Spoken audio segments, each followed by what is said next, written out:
Las 25 curiosidades de la Natividad de Jesús. Número 25. Difusión temprana de la historia. La historia del nacimiento de Jesús se difundió con notable rapidez entre las primeras comunidades cristianas, a pesar de que las referencias detalladas se concentran en Mateo y Lucas. Esta rápida propagación puede deberse a la fuerza simbólica de la encarnación. La idea de que Dios se hace humano para compartir la condición humana resultaba revolucionaria y profundamente atractiva. Incluso en los primeros siglos del cristianismo, las referencias a la natividad ya aparecían en escritos apologéticos, homilías y tradiciones locales. La transmisión oral desempeñó un papel fundamental, pues los relatos sobre la infancia del Mesías circulaban entre los creyentes antes de fijarse por escrito. Además, la resonancia social y religiosa de la historia contribuyó a su preservación, ya que la imagen de un Salvador nacido en la pobreza, reconocido por pastores y sabios, respondía a las ansias espirituales de diversas comunidades. Con el tiempo, la difusión de esta historia inspiraría expresiones artísticas, litúrgicas y devocionales. Los primeros cristianos encontrarían en la Natividad una fuente de esperanza y certeza de la cercanía de Dios. Así, a pesar de que el Nuevo Testamento no dedica extensos capítulos a la infancia de Jesús, el poder simbólico y teológico del evento impulsó su transmisión a través de múltiples canales, contribuyendo a moldear la identidad cristiana desde sus mismos orígenes. Número 24. El Protoevangelio de Santiago menciona una cueva. Un texto apócrifo del siglo II, conocido como el Protoevangelio de Santiago, o Evangelio de la Natividad de María, brinda detalles que no se encuentran en los evangelios canónicos. Entre ellos destaca la mención de una cueva como el lugar del nacimiento de Jesús. Esta representación difiere de la imagen tradicional del pesebre en un establo y encuentra eco en algunas tradiciones orientales, que han mantenido la idea de la cueva como el entorno original de la Natividad. Aunque el Protoevangelio de Santiago no es considerado canónico, ofrece una ventana a la piedad y la imaginación teológica de las primeras comunidades cristianas. Su influencia trascendió el ámbito erudito, influyendo en la iconografía bizantina, donde la cueva se incorporó a las representaciones artísticas del nacimiento. Esta variante no carece de simbolismo. La cueva, un espacio natural y primigenio, puede sugerir el vientre de la tierra que acoge la encarnación, reforzando la idea de que la aparición del Mesías se integra con la propia creación. Si bien no hay consenso sobre la veracidad histórica de la cueva, su persistencia en ciertas tradiciones demuestra la riqueza y la variedad de interpretaciones que la Natividad ha suscitado a lo largo de los siglos. Número 23. Antigüedad de la veneración del lugar. La veneración del lugar donde se cree que nació Jesús se remonta a los primeros siglos del cristianismo. Según relatos transmitidos por padres de la Iglesia y peregrinos, ya en el siglo II había una memoria local que identificaba una gruta en Belén como el sitio de la Natividad. Esta devoción primitiva se consolidó con las visitas de cristianos provenientes de diferentes regiones del Imperio Romano, que buscaban conectarse con las raíces terrenales de su fe. La rápida expansión del cristianismo favoreció la cristalización de lugares sagrados. Así, Belén pronto se convirtió en un punto de referencia para la espiritualidad cristiana, permitiendo que comunidades dispares compartieran un espacio común de recuerdo y oración. Esta veneración temprana subraya el papel central que la encarnación tuvo en la conciencia religiosa de las primeras generaciones de fieles. La existencia de testimonios antiguos, tanto literarios como de peregrinación, indica que los creyentes de los primeros siglos no consideraban el nacimiento de Jesús simplemente como una historia piadosa, sino como un acontecimiento histórico concreto, anclado en un lugar específico.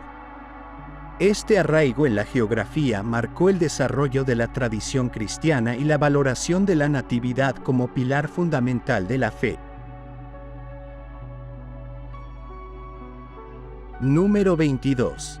La Basílica de la Natividad. La Basílica de la Natividad, ubicada en Belén, es una de las iglesias más antiguas en continuo uso del mundo cristiano. Construida originalmente en el siglo IV por orden del emperador Constantino y su madre, Helena, sobre el lugar venerado como la cueva donde nació Jesús, la estructura inicial ha sufrido reformas y reconstrucciones a lo largo de los siglos, especialmente bajo el emperador Justiniano en el siglo VI. Este templo se erige como testimonio tangible de la continuidad de la fe y la memoria cristiana.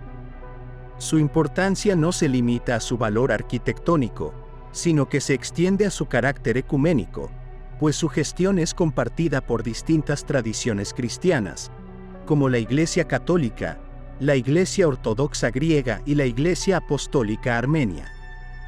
Esta convivencia refleja el reconocimiento universal de la importancia del lugar.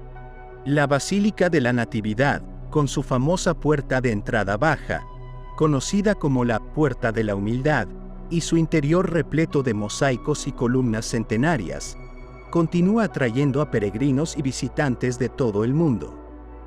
Sus muros atestiguan el paso de los siglos y la permanencia de la devoción, consolidando la relevancia histórica y espiritual del emplazamiento. Número 21. Alteración histórica del emplazamiento. Con el paso de los siglos, el emplazamiento venerado como lugar de nacimiento de Jesús ha experimentado modificaciones y restauraciones que han alterado su apariencia original. La construcción de la Basílica de la Natividad en tiempos de Constantino marcó el inicio de la cristianización arquitectónica del sitio, cubriendo la cueva y adaptándola a la liturgia y la peregrinación. Posteriormente, invasiones, saqueos y conquistas dejaron huellas en la estructura, requiriendo continuas intervenciones. Los terremotos, las disputas entre diferentes confesiones y las necesidades prácticas han moldeado el actual aspecto de la basílica. A pesar de estas transformaciones, el lugar ha conservado su carácter sagrado y sigue siendo identificado con la Natividad. Los cambios físicos, lejos de restar importancia, muestran la capacidad de este emplazamiento de adaptarse a la historia sin perder su esencia espiritual. La alteración histórica no disminuye el valor simbólico del sitio, sino que refleja la compleja interacción entre la fe, la memoria y la arquitectura. En cada fase de su evolución, el lugar de la Natividad ha sido resignificado y protegido por generaciones sucesivas, confirmando su relevancia como un nodo central en la red global del cristianismo y su permanente vinculación con los orígenes de la fe. Número 20. Pruebas arqueológicas. La arqueología ha aportado datos que sustentan, al menos en parte, la tradición de situar el nacimiento de Jesús en Belén. Excavaciones realizadas en las inmediaciones de la Basílica de la Natividad han revelado restos de viviendas, cerámica y sistemas de almacenamiento que se remontan a la época del Segundo Templo. Aunque la arqueología no puede confirmar con exactitud el lugar preciso del nacimiento, estos hallazgos confirman que la zona de Belén estuvo habitada y activa durante el periodo histórico asociado a la vida de Jesús. Asimismo, la continuidad de la veneración cristiana en el área, documentada desde antiguo, sugiere que la identificación del emplazamiento como el lugar de la Natividad no es una invención tardía. La combinación de la memoria litúrgica, las fuentes literarias tempranas y los datos arqueológicos sustenta la plausibilidad de una tradición arraigada en la historia real del pueblo judío durante el siglo I. Si bien las pruebas materiales son limitadas, su valor radica en la capacidad de aportar un contexto histórico a la narrativa evangélica. La arqueología no puede probar o refutar la historicidad de cada detalle del relato, pero sí muestra que Belén era un enclave real y habitado, proporcionando un marco tangible que enriquece la comprensión del acontecimiento que los fieles veneran como la Natividad del Mesías. Número 19. Discrepancias cronológicas. La cuestión cronológica es uno de los aspectos más desafiantes al abordar la historia del nacimiento de Jesús. Mientras que el Evangelio de Mateo sugiere que el acontecimiento tuvo lugar durante el reinado de Herodes el Grande, quien murió alrededor del año 4 a.C., el Evangelio de Lucas menciona un censo relacionado con Quirinio, gobernador romano de Siria, fechado hacia el año 6 después de Cristo. Esta aparente disparidad, que coloca el nacimiento en dos contextos políticos distintos, ha sido objeto de continuas discusiones entre historiadores y biblistas. Las propuestas para resolver esta tensión van desde la hipótesis de un censo anterior no registrado en otras fuentes, hasta la posibilidad de que Lucas estuviera utilizando referencias cronológicas con fines más simbólicos que estrictamente históricos. Algunos autores consideran que los escritores de los evangelios priorizaban la dimensión teológica del acontecimiento por encima de la exactitud cronológica, buscando enmarcar el nacimiento de Jesús en contextos reconocibles que reforzaran su carácter mesiánico y universal. Si bien la falta de una armonía cronológica perfecta puede resultar incómoda desde una perspectiva estrictamente histórica, para la tradición cristiana el valor principal de los relatos no descansa en la precisión de fechas, sino en el significado teológico del nacimiento. De esta forma, las discrepancias cronológicas no anulan el mensaje central, sino que reflejan la diversidad literaria y las distintas intenciones con las que estos textos fueron compuestos. Número 18. Uso histórico del lugar de nacimiento. Desde los primeros siglos del cristianismo, el lugar venerado como el escenario del nacimiento de Jesús en Belén ha atraído la atención y devoción de peregrinos, escritores eclesiásticos y comunidades locales. La identificación del sitio, posiblemente una gruta, se remonta a la tradición oral que los cristianos primitivos conservaron, aún en períodos de persecución. Con la construcción de la Basílica de la Natividad en el siglo IV, este espacio se consolidó como uno de los centros de peregrinación más importantes de la cristiandad. A lo largo de la historia, el uso del lugar ha sido constante, aunque ha sufrido alteraciones, reconstrucciones y cambios de administración. Diferentes confesiones cristianas han ejercido su tutela, adaptando el espacio litúrgico a sus prácticas y manteniendo vivo el legado espiritual. Pese a las transformaciones arquitectónicas, la esencia del lugar no ha variado. Sigue siendo considerado el punto de encuentro entre la fe, la historia y la memoria sagrada que vincula la tierra con la encarnación.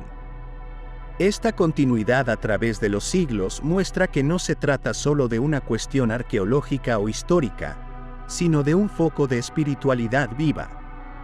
El uso ininterrumpido del emplazamiento del nacimiento indica que, desde muy temprano, los creyentes valoraron la conexión concreta con el pasado fundacional de su fe, preservando y honrando el lugar donde, según la tradición, el Verbo se hizo carne. Número 17. Sin datos sobre el clima o la estación. Los evangelios no proporcionan información acerca del clima o la estación del año en que ocurrió el nacimiento de Jesús. La ausencia de detalles meteorológicos o agrícolas ha llevado a diversos intentos de deducir la época del año a partir de alusiones indirectas, como la presencia de pastores velando sus rebaños al aire libre. Algunos estudiosos sugieren que esa práctica era más común en meses menos fríos, pero no existe consenso firme al respecto. Esta carencia de datos climatológicos es coherente con la intención teológica de los relatos. Los autores evangélicos no pretendían ofrecer un reporte detallado de las condiciones ambientales, sino transmitir el significado profundo de la encarnación. Su interés se centra en la identidad y misión del niño, no en las particularidades del entorno natural. La falta de referencias a la estación del año ha permitido que distintas tradiciones cristianas adopten fechas simbólicas para conmemorar la Natividad. Así, mientras Occidente la celebra el 25 de diciembre, las iglesias orientales siguen otro calendario. Esta elasticidad cronológica refleja la naturaleza del acontecimiento, un hecho cuyo valor espiritual trasciende las circunstancias concretas del clima o la estación. Número 16. No se menciona componer himnos. Aunque la Natividad inspira hoy en día innumerables cantos, villancicos y composiciones musicales, los textos evangélicos no mencionan a María, José, pastores ni magos componiendo himnos o canciones para celebrar el nacimiento. La imagen de los ángeles cantando «Gloria a Dios en las alturas» en Lucas se ha interpretado como una expresión musical celeste, pero no se indica que los humanos participarán en la creación de himnos en ese momento. El énfasis de los relatos recae en el carácter revelatorio del acontecimiento, más que en una respuesta artística inmediata. Los autores bíblicos describen la admiración y la alegría de los pastores, pero no detalles de cánticos compuestos para la ocasión. Con el tiempo, la devoción popular y la liturgia cristiana desarrollaron su propia tradición musical en torno a la Natividad, llenando el vacío creativo con hermosas melodías que reflejan el asombro y la gratitud ante el misterio de la Encarnación. La ausencia de referencias a la composición de himnos en los evangelios demuestra que la celebración musical de la Natividad es un fruto posterior de la piedad cristiana. Esta expresión artística, nacida del corazón de las comunidades, se ha convertido en un elemento esencial de la vivencia navideña, aunque su origen no se encuentre en las páginas del texto sagrado. Número 15. No hay mención de adornos. En contraste con la abundante decoración navideña que caracteriza la celebración contemporánea, los relatos evangélicos no mencionan ningún tipo de adorno ni elemento decorativo en torno al nacimiento de Jesús. No se habla de guirnaldas, luces, árboles ni otros ornamentos que hoy consideramos habituales en la época de Navidad. La escena bíblica es presentada con sobriedad, destacando la sencillez del entorno y el pesebre como único objeto señalado. Esta ausencia se explica por el propósito literario de los autores. No buscaban describir el entorno físico en detalle, sino el significado teológico del evento. La carencia de adornos refuerza la idea de humildad y despojamiento, mostrando que el Mesías llega al mundo sin pompa ni opulencia, en un contexto de absoluta simplicidad. La tradición cristiana, a lo largo de los siglos, introdujo progresivamente elementos simbólicos, artísticos y festivos que embellecen la celebración. Si bien estos adornos no se derivan directamente del texto bíblico, su incorporación ha enriquecido la experiencia devocional, ayudando a las comunidades a expresar la alegría y el júbilo que evoca la memoria del nacimiento del Salvador. Número 14. Ausencia de detalles sobre la edad de José. Aunque José juega un papel clave en los relatos evangélicos, protegiendo a María y al niño, no se proporciona información sobre su edad. La tradición popular ha imaginado a José como un hombre mayor y experimentado, quizás para enfatizar su madurez espiritual, su prudencia y su capacidad de cuidar a la Sagrada Familia. Sin embargo, ni Mateo ni Lucas ofrecen datos que respalden esta representación. La falta de una edad concreta encaja con la brevedad de los evangelios respecto a detalles biográficos secundarios. El interés principal es destacar la justicia y obediencia de José, su disposición a cumplir la voluntad divina y su rol legal como padre putativo de Jesús. Estos rasgos son más importantes teológicamente que su fecha de nacimiento o su generación cronológica. Diferentes tradiciones apócrifas y leyendas posteriores han intentado llenar este vacío, presentando a José como viudo o anciano. Sin embargo, estas elaboraciones no provienen del texto bíblico canónico.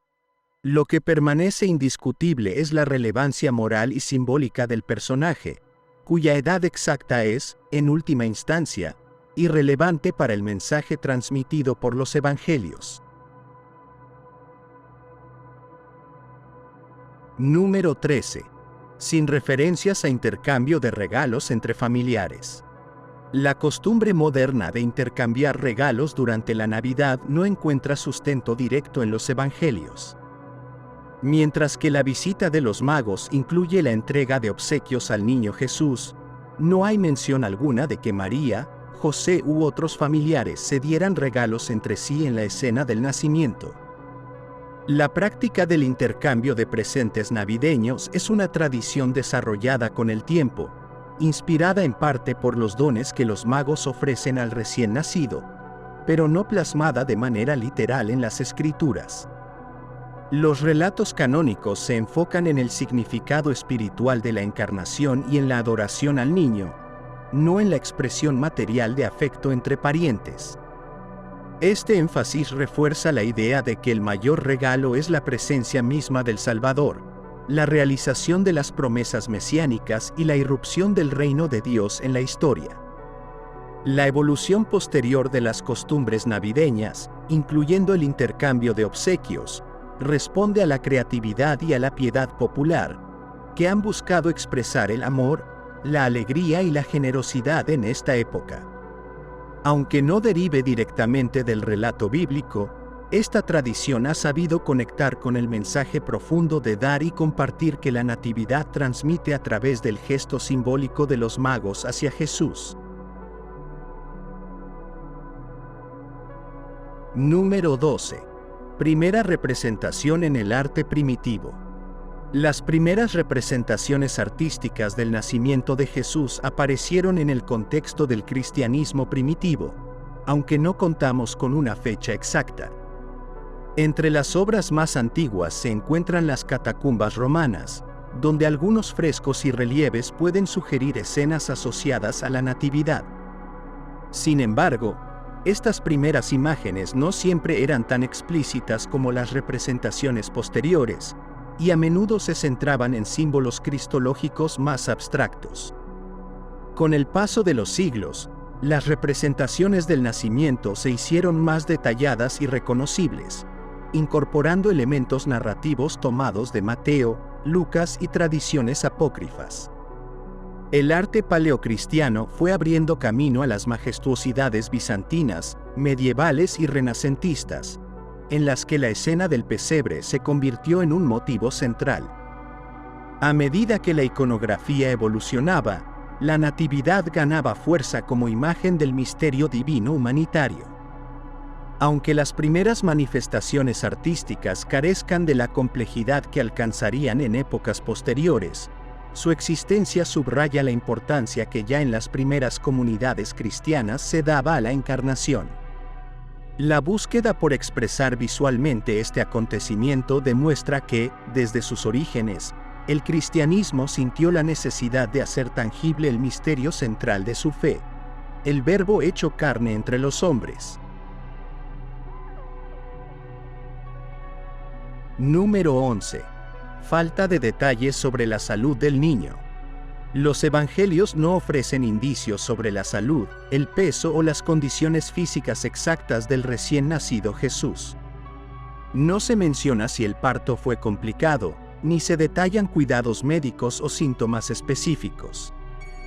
Esta ausencia de información refleja el interés principal de los autores: transmitir el significado teológico del nacimiento, en lugar de narrar un informe médico o familiar. Al no mencionar pormenores sobre el estado del niño, se da a entender una atmósfera de normalidad y sencillez. El hecho central es que el Mesías ha nacido, no la forma en que se desarrolló su estado físico al nacer. Este silencio también sirve para alejar la escena de un contexto meramente mundano, invitando a los creyentes a contemplar el misterio divino antes que a plantear dudas o curiosidades sobre la salud neonatal. La tradición cristiana posterior tampoco se focalizó demasiado en estos aspectos, asumiendo que el nacimiento fue saludable y providencial, como corresponde a la llegada del Salvador. La carencia de detalles médicos, por tanto, no resta verosimilitud, sino que orienta la atención hacia el valor simbólico y redentor del acontecimiento. Número 10. No se describe visita de familiares. Los evangelios no mencionan a parientes cercanos de María o José visitando el lugar del nacimiento. No se hace referencia a abuelos, tíos, primos u otros miembros de la familia extendida que pudieran haber estado presentes para ayudar o celebrar. La ausencia de familiares resalta la soledad y el despojo material de la escena, enfatizando que el acontecimiento central es una revelación divina que no requiere la validación de un círculo familiar amplio. Esta falta de menciones contrasta con la costumbre de las comunidades antiguas de vivir en entornos familiares extensos. Sin embargo, la intención de los autores bíblicos no era presentar un entorno doméstico detallado, sino situar la llegada del Mesías en un contexto humilde, íntimo y marcado por la intervención directa de Dios. Los únicos personajes que aparecen, además de María, José y el niño, son los pastores y los magos, figuras que simbolizan la universalidad del mensaje. El silencio sobre la familia extensa no implica que estuvieran ausentes en la vida posterior de Jesús. Sin embargo, en el momento clave de la Natividad, la narrativa subraya la simplicidad y la soledad, aspectos que servirán de metáfora para el ministerio futuro de Jesús, un líder espiritual que creará una nueva familia de fe, más allá de lazos sanguíneos tradicionales. Número 9. Diferencias terminológicas entre evangelios. Los evangelios de Mateo y Lucas, a pesar de relatar el nacimiento de Jesús, emplean a veces vocablos y expresiones distintas para describir personas, lugares o acciones. Estas diferencias lingüísticas no son casuales, sino que reflejan las comunidades a las que se dirigían, sus objetivos teológicos y las fuentes literarias utilizadas. Por ejemplo, el uso de términos griegos específicos, la preferencia por ciertos títulos o la mención de cargos políticos diferentes muestran el interés particular de cada autor. Estas variaciones terminológicas también han generado debates entre los estudiosos, que buscan identificar las intenciones y trasfondos ideológicos de los evangelistas. Mateo, con su énfasis en las profecías del Antiguo Testamento y la figura de José, usa terminología que refuerza la identidad davídica y judía del Mesías. Lucas, por su parte, con su interés en los marginados y los humildes, emplea vocablos y fórmulas que subrayan la dimensión universal y humanitaria del Evangelio. Las diferencias terminológicas no debilitan el mensaje, sino que lo enriquecen.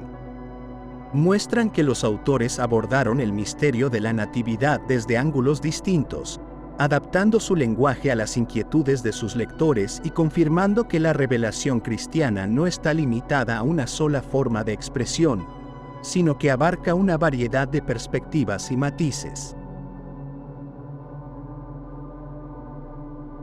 Número 8. La estrella de Belén sin explicación bíblica. La famosa estrella de Belén, mencionada en el Evangelio de Mateo como guía de los magos hacia el lugar del nacimiento, es uno de los elementos más conocidos y discutidos de la historia navideña. A pesar de su popularidad, el texto no ofrece una explicación astronómica o detallada sobre el fenómeno. No se indica si fue un cometa, una conjunción planetaria o un suceso sobrenatural. Este silencio ha originado numerosas teorías científicas y simbólicas a lo largo de los siglos. Algunos estudiosos han intentado identificar eventos celestes reales ocurridos alrededor del 64 a.C., como conjunciones entre Júpiter y Saturno, o el paso de un cometa. Otros consideran que la estrella es más bien un recurso literario para subrayar la trascendencia cósmica del nacimiento del Mesías, reflejando la idea de que la naturaleza misma participa en el anuncio del acontecimiento. La ausencia de una explicación clara no resta valor al relato. Por el contrario, mantiene la dimensión misteriosa y fascinante de la Natividad. La estrella de Belén sigue siendo un símbolo de guía espiritual, una luz que conduce a la verdad más allá de la racionalidad humana. Así, la falta de detalles exactos potencia su función como elemento mítico y significativo dentro del imaginario cristiano. Número 7. Falta de referencias a comidas o banquetes. En el texto bíblico no hay menciones a banquetes, comidas festivas o celebraciones culinarias específicas que acompañaran el nacimiento de Jesús. No se alude a ningún tipo de comida especial preparada por María y José, ni a un agasajo organizado por vecinos o visitantes. La escena se presenta de manera austera, sin elementos gastronómicos que, con el tiempo, se volverían habituales en las festividades navideñas alrededor del mundo. La ausencia de descripciones culinarias pone el énfasis en el aspecto espiritual del evento. La llegada del Mesías no se enmarca en un ambiente de opulencia ni derroche, sino en la sencillez de un establo, un pesebre y unos humildes testigos. Esta sobriedad contrasta con la rica tradición gastronómica que las celebraciones navideñas han ido incorporando a lo largo de los siglos. Aunque el cristianismo posterior haya asociado la Navidad con cenas familiares y platos tradicionales, estos rasgos culturales no provienen del relato evangélico. La sencillez original no intenta restar importancia a la alegría del momento, sino centrar la atención en la trascendencia divina, recordando que la auténtica riqueza de la Natividad reside en la presencia del Salvador, no en la abundancia material. Número 6. No se menciona ayuda médica. Los evangelios no señalan la intervención de parteras, curanderos o profesionales que asistieran a María durante el parto de Jesús. La escena se presenta sin apoyo médico o preparación sanitaria especial, reflejando las condiciones sencillas y cotidianas del nacimiento. Esta ausencia no es sorprendente para la época, dado que muchos partos ocurrían en entornos domésticos, sin asistencia especializada. La falta de referencias a ayuda médica también destaca la dimensión sagrada del acontecimiento. La encarnación se desarrolla en un contexto ordinario, sin privilegios ni cuidados excepcionales, subrayando la plena inserción de Dios en la vida humana común. Si bien la salud y la seguridad del parto son hoy una preocupación central, en el relato bíblico el interés radica en el significado trascendente, no en las contingencias médicas. Esta carencia de detalles sobre ayuda sanitaria no limita la profundidad del relato, al contrario, enfatiza su sencillez. La natividad ocurre en un marco discreto, sin testigos expertos ni equipamiento sofisticado. La humildad del entorno revela la grandeza paradójica del suceso. El Rey de Reyes nace como cualquier otro ser humano, experimentando la vulnerabilidad y las limitaciones propias de la condición mortal. Número 5. Eventos posteriores relatados sin precisión cronológica. Aunque los evangelios describen ciertos eventos posteriores al nacimiento de Jesús, como la circuncisión, la presentación en el templo o la visita de los magos, no siempre los sitúan con precisión en el tiempo. La cronología exacta de estas acciones es difusa, lo que permite diferentes interpretaciones sobre la secuencia en que ocurrieron. Lucas ubica la presentación en el templo a los 40 días, mientras que Mateo no especifica el tiempo entre el nacimiento y la llegada de los magos. Esta imprecisión puede obedecer a la intención literaria de los autores, que no buscaban trazar una línea de tiempo minuciosa, sino destacar el significado de cada evento en relación con la identidad de Jesús. Las acciones posteriores al nacimiento muestran un niño que se inserta gradualmente en las prácticas religiosas judías, como la circuncisión, y que recibe reconocimientos simbólicos de parte de personajes externos, como los magos. La falta de una cronología exacta no empaña la relevancia de los relatos.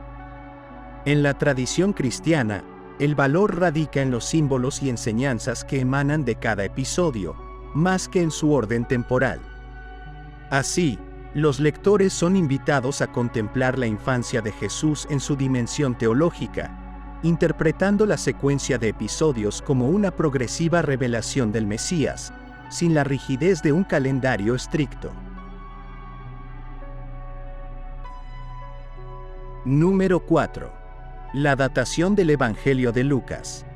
La fecha en que fue escrito el Evangelio de Lucas es motivo de debate entre los estudiosos, pero suele situarse entre finales de la década de los 70 y principios de los 90 después de Cristo. Esta datación, posterior a la destrucción del Templo de Jerusalén en el año 70 después de Cristo, significa que el autor redactó su obra con cierta distancia temporal respecto a los acontecimientos que describe. Lucas no fue testigo presencial del nacimiento de Jesús, sino que, tal como él mismo indica en el prólogo, investigó meticulosamente las tradiciones orales y escritas previas. La perspectiva temporal de Lucas le permitió ofrecer una teología más elaborada, integrando los acontecimientos de la vida de Jesús en un marco histórico amplio. Su interés en inscribir el nacimiento en el contexto del Imperio Romano, mencionando censos y gobernantes, obedece a su intención de presentar el Evangelio como un suceso universal, no limitado a la geografía palestina. Aunque la distancia cronológica impide verificaciones detalladas de cada detalle, la labor narrativa de Lucas aporta un matiz reflexivo y coherente, conjugando memoria, testimonio indirecto e inspiración teológica. Su relato, a pesar de la imposibilidad de una confirmación histórica exacta, ofrece un testimonio literario sólido de la fe cristiana primitiva. Número 3. Diferencias en las versiones apócrifas. Además de los relatos canónicos de Mateo y Lucas, los evangelios apócrifos, textos no incluidos en el canon del Nuevo Testamento, presentan versiones alternativas o ampliadas del nacimiento de Jesús. Obras como el Protoevangelio de Santiago o el Evangelio del Pseudo Mateo introducen detalles que no aparecen en los textos oficiales, como la presencia de una comadrona, la intervención milagrosa durante el parto o la descripción detallada de una cueva. Estas variantes apócrifas reflejan la curiosidad y piedad de las comunidades cristianas antiguas, que buscaban llenar los vacíos dejados por los evangelios canónicos. A pesar de no ser consideradas fuentes fidedignas a nivel histórico, influyeron en la tradición iconográfica y devocional, arraigando elementos como el buey y la mula en el imaginario popular y reforzando la idea de la cueva como lugar del nacimiento. Las diferencias entre las versiones canónicas y apócrifas señalan la pluralidad del cristianismo primitivo. Los textos extracanónicos muestran cómo la historia de la Natividad se reimaginó y enriqueció, a veces con fines edificantes, a veces meramente legendarios. Esta diversidad literaria contribuyó a la conformación de la tradición posterior, incluso si la Iglesia terminó por rechazar la autoridad histórica y doctrinal de los escritos apócrifos. Número 2.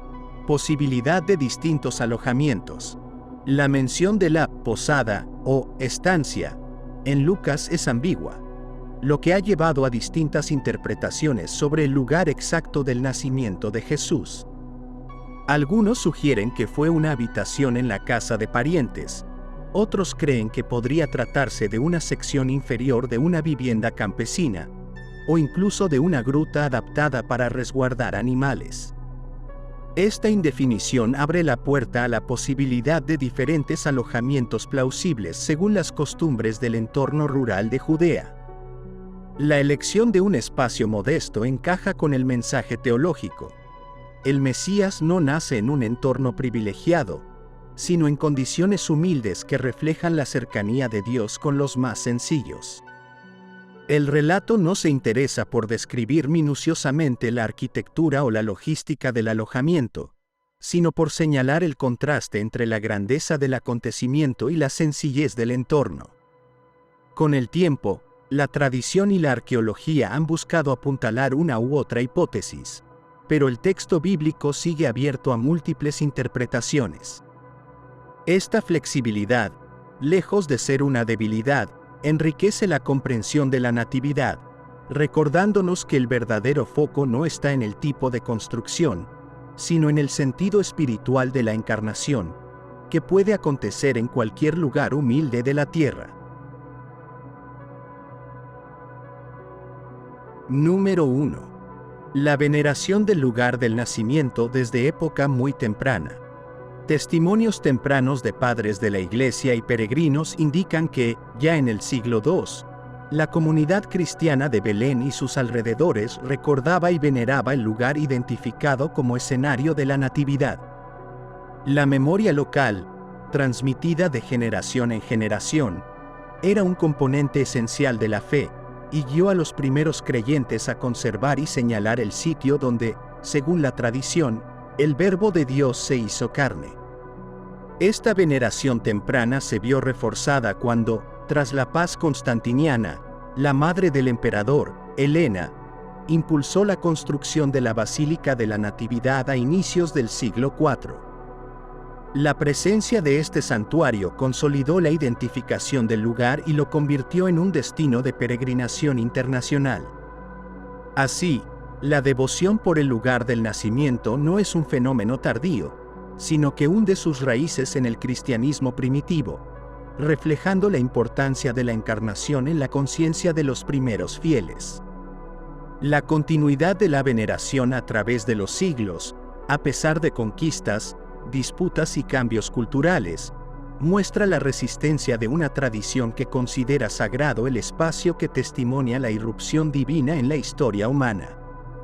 Así, el lugar de la Natividad fue, y sigue siendo, un punto de anclaje que conecta la fe de hoy con las generaciones que, desde épocas muy tempranas, supieron reconocer la trascendencia del acontecimiento celebrado.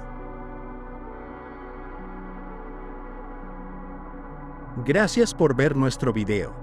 Suscríbete a nuestro canal para más videos como este. Dale me gusta, coméntanos tu punto de vista y comparte este video con tus amigos y familiares.